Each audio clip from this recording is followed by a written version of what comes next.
Joining me now on season 2, episode 3 of the Draft Class Podcast here on Knicks Film School is Prez at _Presidente on Twitter. Now that I'm over 21, I can say that is not only my favorite beer, but my favorite Knicks draft contributor. And that overall, is hilarious. Overall, just someone I like to talk ball with, shoot the proverbial crap with, and someone who you as a Knicks fan should treat the word of as gospel when it comes to the NBA draft. And I don't say that lightly. Prez, man, what the hell is going on? How are you? I'm good. It's funny. Every draft cycle, there comes a point where somebody will tell you, or you yourself will realize, oh, I think I'm going crazy. Like I'm at the very overthinking part. And I didn't go in a lot of ways. I didn't go as hard this cycle as I have past cycles because I had like a lot of work stuff. And also it helps motivation wise when the team doesn't have a pick yet. Oh yeah. It's worth. Oh yeah. Absolutely. We'll say yet because there's always a chance, but yeah, it's I don't know. I'm like in the deep sleepers part and I'm like, what if the Knicks got a pick in the 20s and reached for some dude that nobody was talking about who might be great if X, Y, and Z, A, B, C things happen. And then Tyrese from the Strickland was like, I think you've hit the crazy part of the cycle. And I was like, oh shit, you might be right. Yeah, you start getting the text like, is Scoot top 3? Is he, like the different people going through the motions of researching these guys for the 9th time. Yeah, not even that. It's like, why shouldn't Kobe Brown go 20? Oh, Kobe. Yeah. No, like, he's the Ricky Council. Yeah. The Ricky Council's my friend Riley Glenn from over on the Too Intolerable Degree pod that I do loves Jaime Hasquez. And it's just like, well, should he go top 25? I feel like this draft, and I was talking about this with our guy Wilco last week. The 25. I gotta get Wilco on Draft Strict. Thank you for the reminder. I beat you. That's my guy. I love him. He's fantastic. And we were talking last week about how he thinks 25 to 35 is like that money shot zone where you're just reigning in value. Like, yeah, Kobe Brown feels like he could reasonably go in that. If he went 48, I'd be like, oh, okay. And if he went 24, I'd be like, oh, okay. Yeah, exactly. It's awesome. And I love it. So yeah, we sit here virtually together to discuss the New York Knicks, to discuss the 2023 draft class. I want to ask you a question to start out that was posed to me on one of my dream Draft Rules Everything Around Me shows. If you had to detach names from all of this, no prospects existed, right? Like you weren't allowed to know as a scout who's in the draft. You just have to submit a position, like what archetype would best fit the Knicks? Obviously, this is a hard ask because certain guys are, case by case. If you had to right now select an archetype, not even just in this draft, but that the Knicks should look to draft, their number one priority, what is that archetype? Can they find it in this draft? That's a really good question. And that's one that I've thought about for a while. And Strickland writer Stacey Patton, a while back, he wrote, this might have been in the first year of the Strickland, so like 2020 or 2021. He wrote a piece on that was influenced. The inspiration for the piece was the first initial wave of Poku craze in that draft for Alexei Pokusevsky. And it was about having versatile power forwards who could do different things. And at the time, it seemed really important, and it still does to me. And I think because fours or big wings, you can call it whatever you want. It doesn't have to be power forward, quote unquote, because they can impact defense in all of the parts of the court. I think that means you can get a lot of value there. And because typically fours or big wings are skilled enough to play a lot of different roles without taking much off the table. I think that's really important. So I think a versatile, tall player would fill that archetype. Julius is in many ways that kind of player, but you can have more than one of those, which is another awesome thing about that. Oh, really? Fun fact. The only other answer I would get in terms of like archetype the Knicks are missing, and are we missing this? Is like could be a whole nother debate, but like we have Jalen Brunson, who's an amazing scorer. I think having a second big time pull up threat is a big deal. Julius was like a facsimile of that. He took so many pull ups because he had to. Like the other players who are getting big minutes they just can't do it. Even guys like Quickly, like he's not taking a ton of pull up threes per game, and he's not getting a ton of minutes. So that fell to Julius because RJ literally just can't even pretend to do that. And Quentin Grimes doesn't have the ball enough or doesn't get chances to dribble enough to do that. So getting somebody who could come off the bench and maybe in the future start, but at least for now come off the bench and be a really credible pull-up shooter, preferably who's a little bigger than Quickly. I think that would be the other thing that's missing because, you know, as we saw in the playoffs, like it's not really Obi's thing. It's not Josh Hart's thing. And we just, so all of your like ball handler threats that really scare the opponent, like all of your hopes for that out of the starting lineup pretty much fall on Quickly. And if he's hurt, then that's it, which is what happened, right? Like then we have no other dynamic shooting threat on the team outside of the starting lineup. So the good thing is, I think that category more than the versatile four. I think there's actually quite a bit of that in this draft. Yeah. So. Yeah. So to go back to the power forward first, I love, just for those watching on YouTube, if you see me like taking notes, it's because I literally am taking notes on what Prez is saying. Like this guy, I'm dialed in when he talks. Let's put it that way.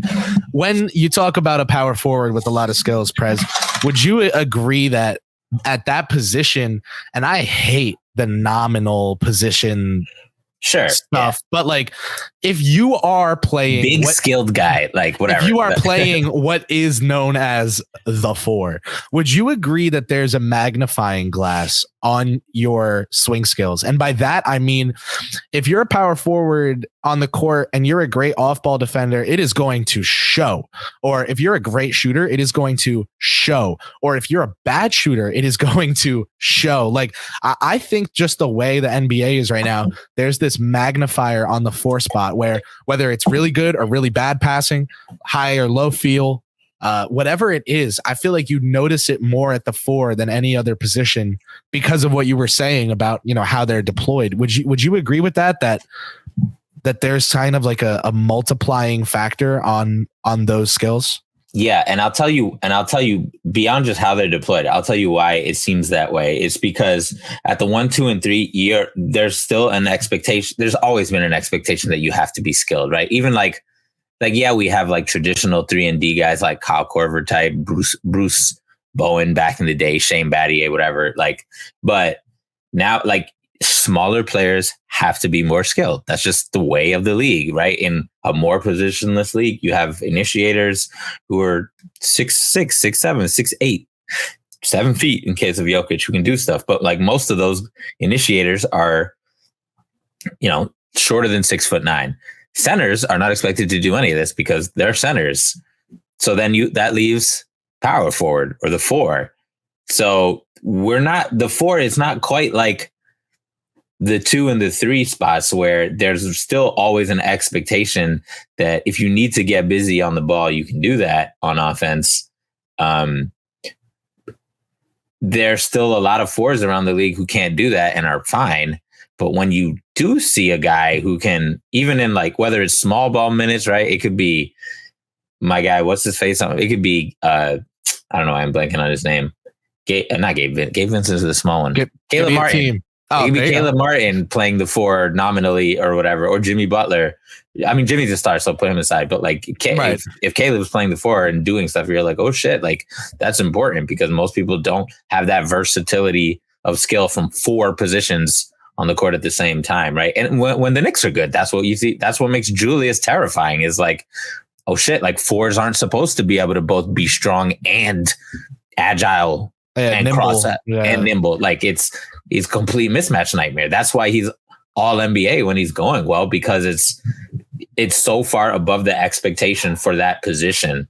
If you put Julius's skill set and strength and speed and all that into like a small forward, that'd be a really great player. But those sort of like, attempt 8, 9 3-pointers a game, like that's more expected from star small forwards than it is from star power forwards. You look at other star power forwards who are like actual power forwards, like Pascal, Laurie, like none of these guys take 9 threes a game and also be like passing out of double teams and collapsing. Like this, and those guys are legit stars.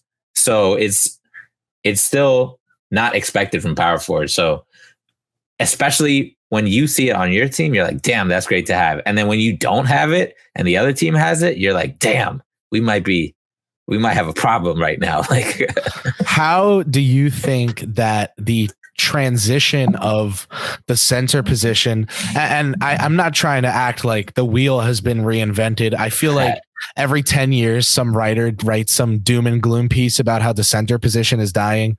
And then 5 years after, like 3 amazing all-time centers emerge from the woodworks. And it's like, oh, okay. But like, okay, there are the Rob Williams and Mitchell Robinson type centers. And then there's the Bull, Chet, Wemby, Grant Nelson. I'm trying to go everywhere in the freaking outcome tree. But like the old drop to the new unicorn, is how real is that? How real is that looking into next year's draft class? And how much does that affect the power forward position? And then I promise we'll get into the pull-up shooter debate where we can start putting some 23 draft names on these targets. No, that's a good question too. I think when people think of unicorns as centers, they're mostly imagining centers who can shoot, but that's still mostly an actual unicorn trait. Like most centers who can kind of shoot, like the other team is going to be like, go ahead. I don't care. Like whatever. I'm going to clog the paint instead of defend you, Naz Reid. And I love Naz Reid. So like Jersey, it is what it is. Roselle Catholic. Big ups. I wouldn't be mad if he came back to the tri-state area, but we'll say less for now. Too loud. But what we see more often than the actual shooter, like is centers who can do stuff with the ball, right? Whether that's like short roll passing or like great handoffs and stuff, like handoffs especially. Like I think of Robert, like nobody is like, oh, Robert Williams unicorn, right? But like, or nobody's even going to be like, oh, Robert Williams center with handle, but with like skill. I feel like people just think he's a run, dunk, jump, right? Which he's not. He's his ability to just like do crazy. It's the same with Hartenstein. He does things. He does stuff with the ball and can really mess you up, and he can pass really well. It's the same reason why we've been all like clamoring for Hartenstein to be allowed to do more passing, which he was a little bit at the end of the season. So that was cool. And then like a degree up from that is not just passing and stuff like that, but actually dribbling and driving to the hoop and taking Euro steps and things like that, that's where you get to like guys like Naz Reid or, I don't know, maybe Jalen Duren one day. Oh, puppy. I got a visitor. Yeah. So, centers, like it's always overstated, like, oh, like the position is dying. And especially now with like guys coming in, and put Wemby aside for a second. But like, one of the guys I've loved the whole cycle is Derek Lively from Duke. And he's a perfect example because I think people think, oh, he's not a skilled center. He didn't shoot. He's a run and dunk center. And maybe, but his assist rate was, I think the only centers who have been drafted in the first round who have had assist rates like him out of the NCAA who are also good defenders are Joel Embiid and Robert Williams, and that's it. And those guys' passing ability translated pretty well. So there's a lot of more ways to be skilled for centers other than just shoot. And I think that's one of the reasons why I'm higher on Lively is because, yeah, he might not be driving or crossing people up, but like he can do those kind of like handoffs and the passing. And also he might be able to actually shoot. So I'm like, so you're telling me there's a guy who's like one of the best defensive center prospects of the last 10 years. And there's even a chance he can shoot and do like cool handoff passes and just generally be a like why is he outside of anybody's lottery, right? Like, so that's how I kind of view it. And it's funny because even though you get the wave of people talking about like the center position is back, right? Like Jokic and Wemby, and then you look at all the mocks and Lively is still like 20, 25 on people's boards. Yeah. Y'all don't see it. Y'all don't see it. You know, no matter how good of a season Bijan had, they were going to get made fun of for taking him at 8th overall. It just doesn't. When there's so much of a perception around a certain position, and yes, I just dipped into NFL world there for that analogy, but like, it's going to affect everything. The market. It's going to affect, I also think the contracts that went out to guys like Towns and Ayton and the return those teams have gotten on those contracts. Great point. And Gobert has something to do with this too, because the people in the front offices who already think they're right about centers being dead now definitely think they're right. It's just a very different kind of evaluation than any other position, because at the end of the day, ball in hand, fun dribble, crazy cool dunk sells tickets. And like, how replaceable is the center? So you've still got Lively in the lottery. That's cool. You had him 14 last time I looked at your board. Has he bumped up from there with the pro day shooting or anything like that? I haven't. I gotta do my new board. And, all right, that's and fair. Stuff like that. But he's probably gonna jump up a couple of spots. Yeah. So earlier you talked about the pull up shooting. If you are a supporter of Knicks Film School, then you do watch Jeremy Cohen. You do know about cap or no cap, and you have seen the legions of evidence that the Knicks love pull-up shooters at the 2 and 3 spot. Even if you don't, you've watched Evan Fournier, you've watched Alec Burks, you've watched Kemba Walker, you've watched the guys that they go out and target, whether they're good or bad, what kind of players they are, and you can learn from there. Obviously, Jeremy's name is Pods. Brandon Podziemski is his guy. He loves the profile on paper for the team and all that. So I asked, I talked to Wilco about him. Obviously, it's going to be, if Jeremy brings someone up, they're going to be brought up on this show. Where are you on him? And in general, with the pull-up shooters in this draft class, like, okay, the Knicks, the Knicks are probably going to be running a 9-man rotation, so long as St. Thomas of Thibodeau is their head coach, right? And I do say that lovingly. I did have a really great time covering that guy this season and interacting with him. I don't mean that demeaningly. When you have someone as confident in their tenets as him, he gets to be a basketball saint. That's what that is. And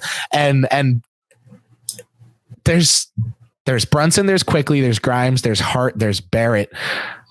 One of those guys is kind of going to have to wiggle if there's going to be minutes, but in a big deal long term where a star comes in, okay, then yeah, players are getting moved left and right. So, how do you view the Knicks moving into, say, the end of the first round?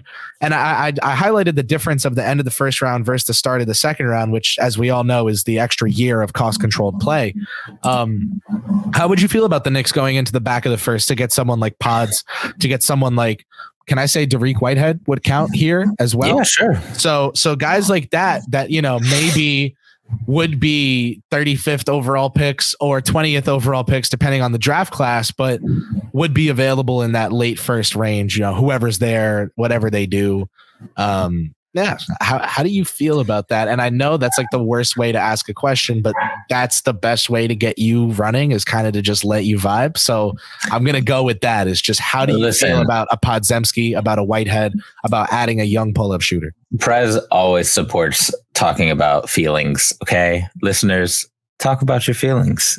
Do it with your friends. Do it on your podcasts. I would be ecstatic. I think that would be the ideal outcome. I have this draft is so good at the top that like I'm just assuming the cost to get in there in the lottery is like something crazy. So not worth it. Yeah, I said the same thing on the last draft class episode. It's just even if it might be worth it, it's just a lot. Like spending $300 on shoes might be worth it to me. That doesn't mean I'm going to do it.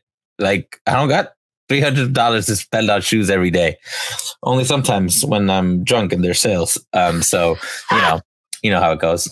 So jokes aside, the second end of the first round, like there's just so much. The tier that starts probably in like the early 20s and goes through fucking damn near 40 means that there's probably going to be good players there. And then when you add on the likelihood of, normal draft day surprises, meaning maybe one guy falls from who's expected to go in the top 16 falls into the 20s. Maybe it's 4 guys. Who the heck knows, right? Like every year there's multiple surprises in the top 20, sometimes good, sometimes baffling. And it just means this year more than any other year, there's probably going to be some real talent there. It remains to be seen how that fits into the puzzle of like playing time and roster space and also players going out as the Knicks look to retool or perhaps tweak the roster or perhaps more than tweak the roster if they decide to make major moves, right? Which I'm sure, this front office seems like the kind of group that doesn't really take anything off the table except for maybe trading Jalen Brunson. So I think all of that stuff is possibly in play, and certainly the talent in this class would make them think twice about doing that. I was joking with somebody else on Twitter. The Knicks are like so secretive with who is working out for them. And I'm like, I just wish I had some info on who's going in there. They're probably bringing these fucking 19-year-olds and 20-year-olds to Tarrytown in a black van unmarked, just so nobody knows. Meanwhile, you got other teams like the Pacers, like anybody who comes in and works for us gets a full 10-minute interview on YouTube. Like, and other franchises give out the same, like evaluators, team employees at workouts are given, I'm trying to find a piece of paper I could hold to simulate this for our watchers on YouTube. Mm-hmm. They're given a piece of paper that has everyone's photo that's going to be there that day and a little bio with information so that the people who work for the team can look at the workouts and go, oh, that's that guy. Every media member that's there, because they're allowed there, are given one as well. I don't want to act like a stalker, but I will say that unmarked black vans was a joke, and it's actually not far off. I believe it because we know they're working people out, and we know if it was like the Knicks mobile, people would notice. Well, listen, I can tell you that they were having trade negotiations ahead of the draft last year, and they chartered a couple unmarked, limousine type black vehicles for Knicks players on the roster at the time to meet with executives of other teams and see if they'd be a fit or not in their franchise. Like, this is, people joke about the Leon Rose, Leon Soprano regime, but this business is business with the New York Knicks nowadays. And if you especially think of the position the Knicks are in, not having a draft pick, it's even more important to be secretive now, because if the Knicks bring, let's say let's use the guy who we're talking about, Podziemski, like let's say they bring him in for a workout and everybody knows about it. Oh my God, everybody knows the Knicks are trying to trade into the 20s now. The end. All the other teams like that have multiple excess picks and all that are going to be like, oh, this is what they thirsting for. We're going to squeeze a little tighter when them trade negotiations come. And yeah, if the Knicks do this secretly, other teams will still be like, they're probably trying to do it.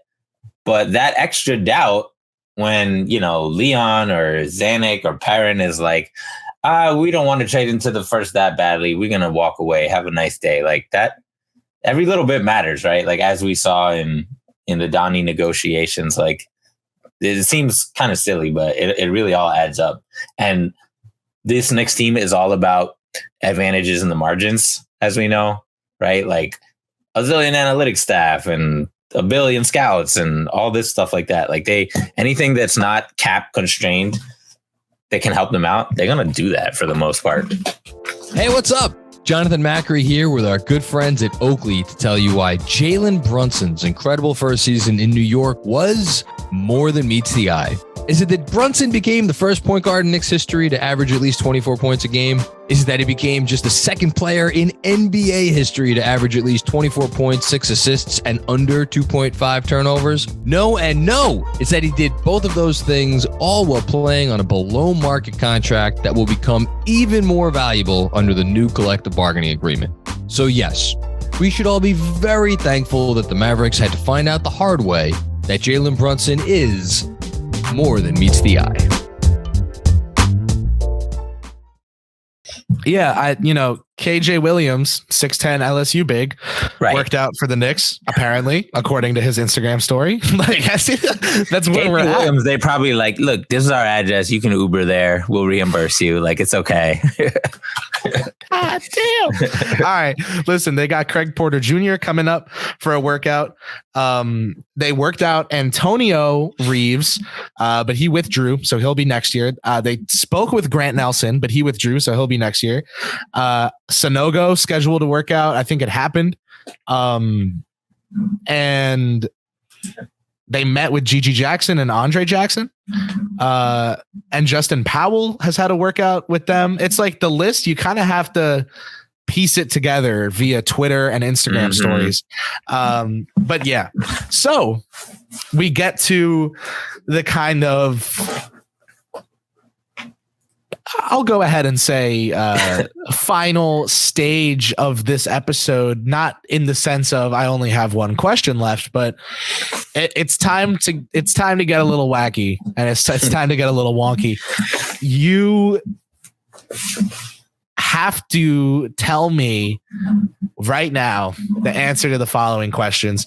If you had to guess one player that is a Knick after draft night, and you can say a prospect. If you want to really throw us for a loop, you can say a player on another team that they trade for. But if you had to hope, primarily a prospect who you think could really end up on the team. And then also, who's the one guy that if Prez was, if we had Walt Prezin running the team, Worldwide Prez running the team, who's getting drafted? Who's the one guy in this draft class that to you is like the Knicks would be in such a great spot if they added him? And the caveat for both of those is we know they're not trading into the lottery, so let's stick out of that range. Yeah. So that is a good alley-oop for me to catch and throw down and tell listeners of Draft Class to go read the piece I wrote, which is a very long, funny, convoluted way of trying to answer the question, what would Walt Perrin do? And looking at past Knicks prospects who we've picked, as well as past prospects who the Knicks have been reported to feel strongly about and yet not pick, and glean from that collection of players, commonalities, players they look for, traits in those players, statistical traits, athletic traits, yada, yada, yada, stuff like that. And I came up with a list of who seems to kind of shake out and fit that bill. And, some of the players, again, this doesn't really have to do with like, are they going to be a top 10 pick or not? This is just traits, right? You can have these traits in the top 10 or in the second round. And AirPods was definitely one of them. One of the guys who ranked pretty highly. Kobe Bufkin ranked pretty highly. Jordan Hawkins ranked the highest. I think he's probably going to go, if not Lotto, close to Lotto. So I'm Lakers at 17 have been the long mocked spot. So that'd be good for them. Ron loves his UConn guards that win natties, right? Yeah. Except this time it might actually help. Shout out to my guy Shabazz. I wasn't gonna say the name, man. You did it. Yeah, he's special place in my heart as a Boricua. Where are you playing now? He's not in the NBA though? How wrong am I if I say Puerto Rico? Yo, the Puerto Rico league is lit right now, so I gotta get down there and watch like Boogie and Tariq Evans and all. Yeah, dudes. Tariq is like unironically awesome. Oh, Guangdong Southern Tigers for Shabazz. There you go. No, that's Shabazz Muhammad. Oh damn! Google cut. Okay, Napier Olimpia Milano of Serie A Italian league. Okay, that's more respectable than Guangdong. Like. He's probably making some nice money there. So shout out to Bass. Good for Bass. Marcus Sasser rated out. This is actually, I'm curious of what you think of this. So like Marcus Sasser was the only other player who rated out as highly as Jordan Hawkins in my very scientific system. And, championship-ish guard, older, ridiculous shooter, physical, strong defender, even though he's short. And if we didn't have such a guard glut, I'd bet all the money that we were going to draft him in the end of the first or the beginning of the second, but we got all these guards. So I don't know. I just don't think, barring a trade where guards go out, that we would take him. So Sasser feels, I have the feeling, the reason I've made that face the second you said his name is because he gives me the, such a Nick feeling, the way that Deuce McBride did. And I don't know if that. He's like if Deuce and IQ had a baby. Yeah. Well, that's the thing is like, it's this vibe of like no GM is going to watch him and be like, I would take that guy in the lottery, but he could very well go top 20 in a redraft in 5 years. And it's just like, ooh, that's such a Nick. Right. That's been, especially if the price is cheap.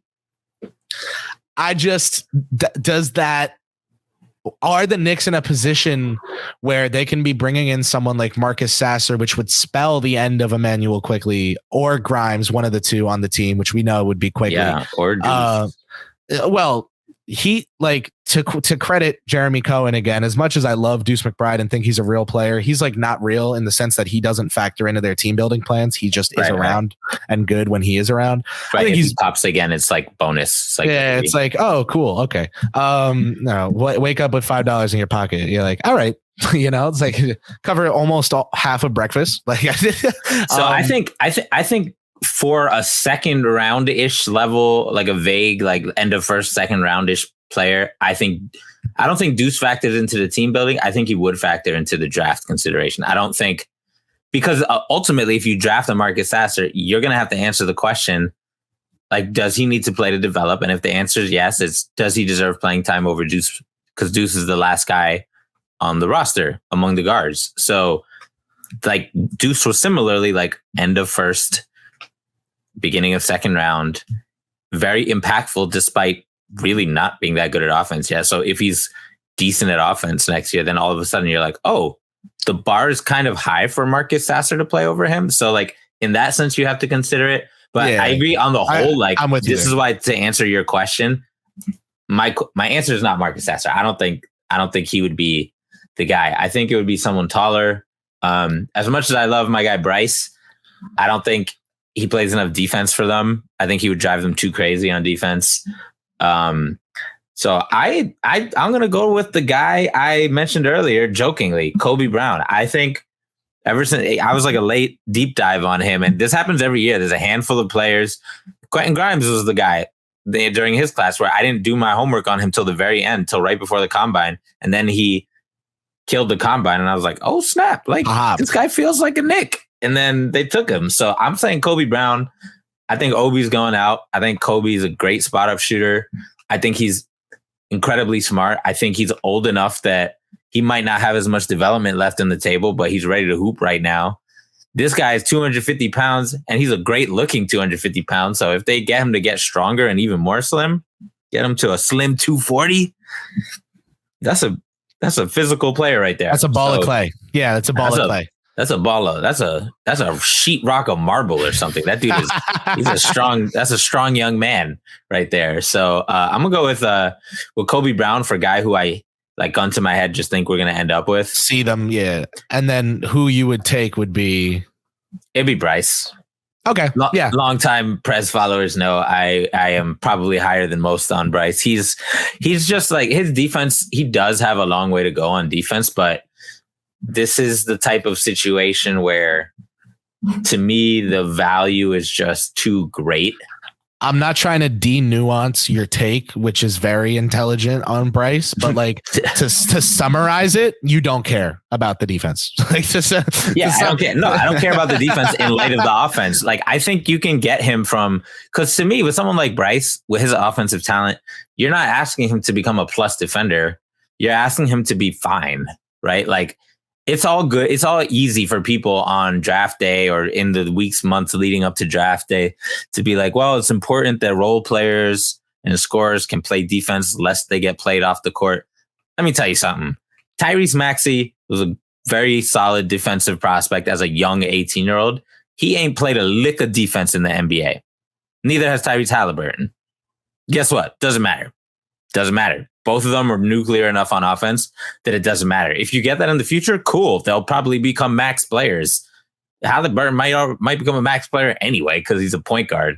But like, you take their offense to the bank, you're already talking $20 million a year. So to me, Bryce is a guy who's like, it's going to be an easy path if he gets minutes to contributing on offense and becoming a game-changing role player at the very minimum. So if you can get that at 25, 26, 27, you should do that. Well, that's insane value for Sensabaugh, who actually, where do I have? I love doing this on Draft Class, just pulling up my board and being like, oh, here you go.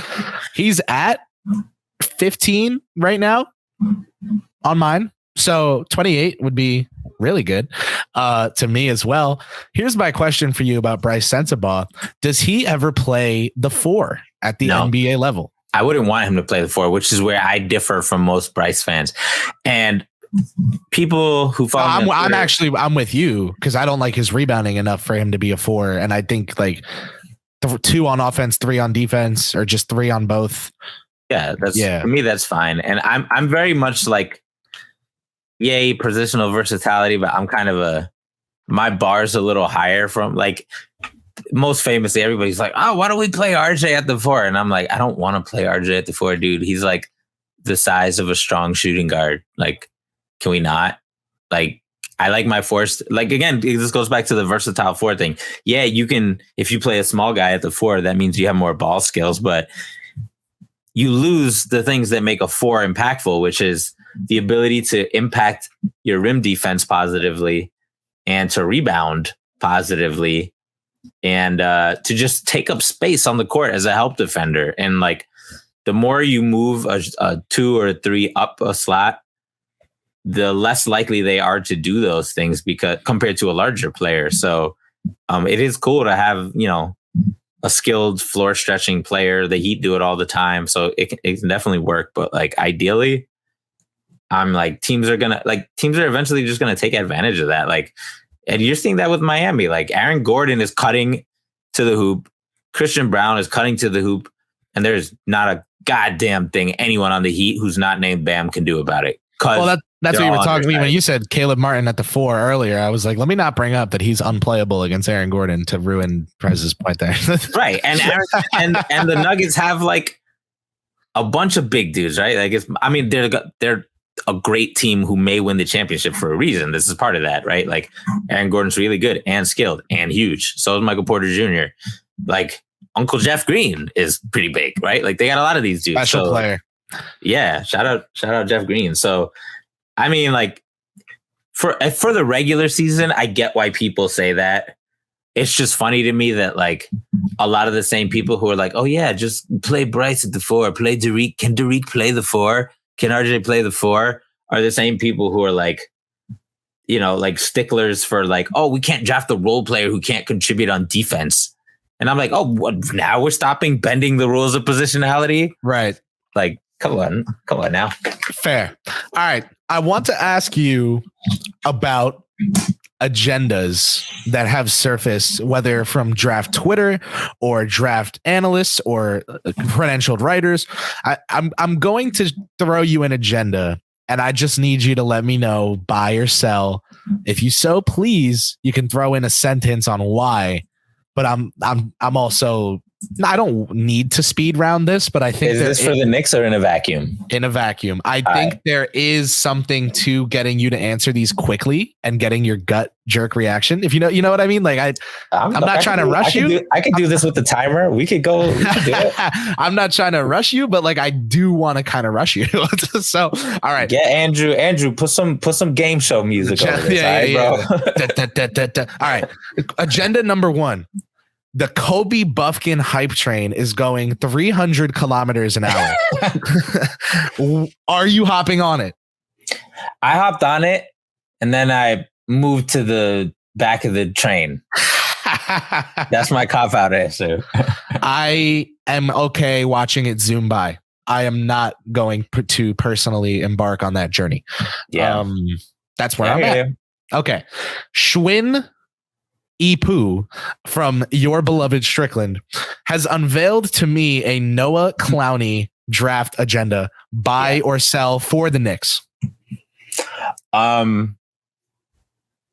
but they'll never do it because I don't run the Knicks. They run the Knicks very differently. Right. Well, that's but I mean, I'm asking you. Come on. Yeah. I just like my 5-second thing on that is like, I think there is a value to draft a player who you plant the seed now and it blossoms when you're when every bit of salary matters in 2 or 3 years and you're really good.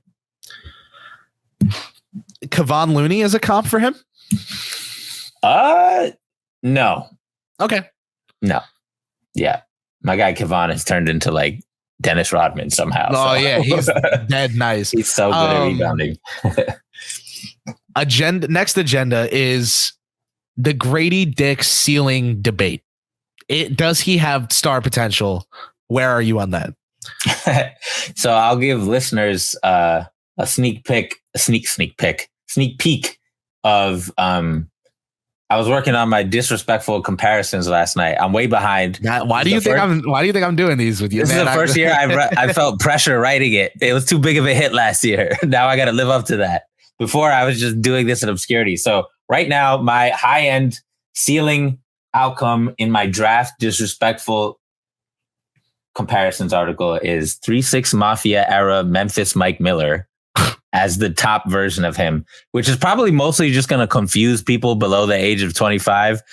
But for people above the age of 30 are going to be like, oh, that's a really good player. Like he won Rookie of the Year. He was a real hooper with size who could put it on the deck, who could rebound. So is that a star? Yes, that's a star player. Love it. Okay. Matt Powers on Twitter recently compared Anthony Black and Bruce Brown. Your reaction was? Ooh, shout out Pow Pow. Yeah, man. I didn't think about that, but I kind of like that. I think Ann is like 2 inches taller, but they're both twitched up. I'm kind of waiting for teams to try to do that with players. And I think that's the thing with Anthony Black is like, he could totally become a player like Bruce Brown, but there would have to be a team that says, we want you to do that, as opposed to we want to try to make you Josh Giddey.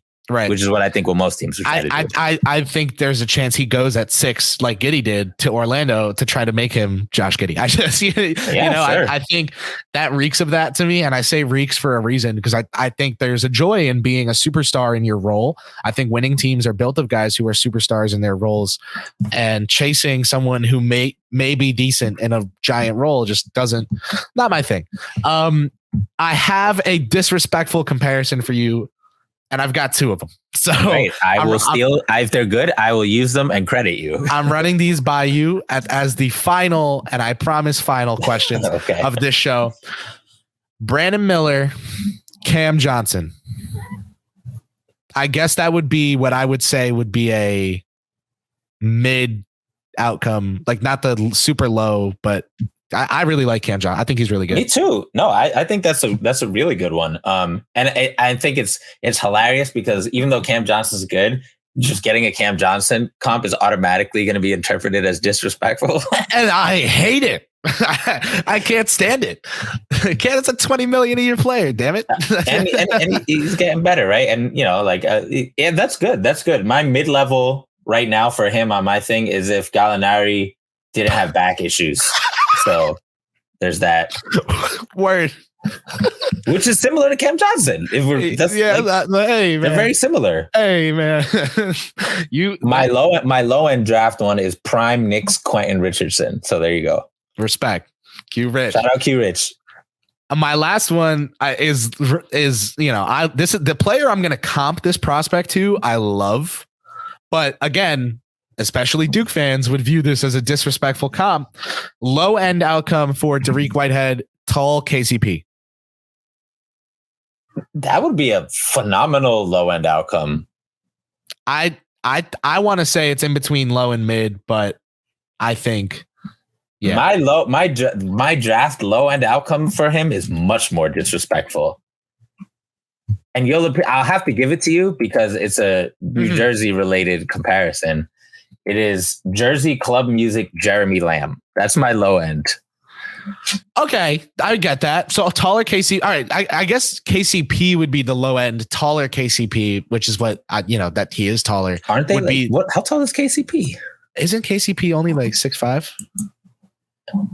Oh, so Tariq's like an inch taller than him.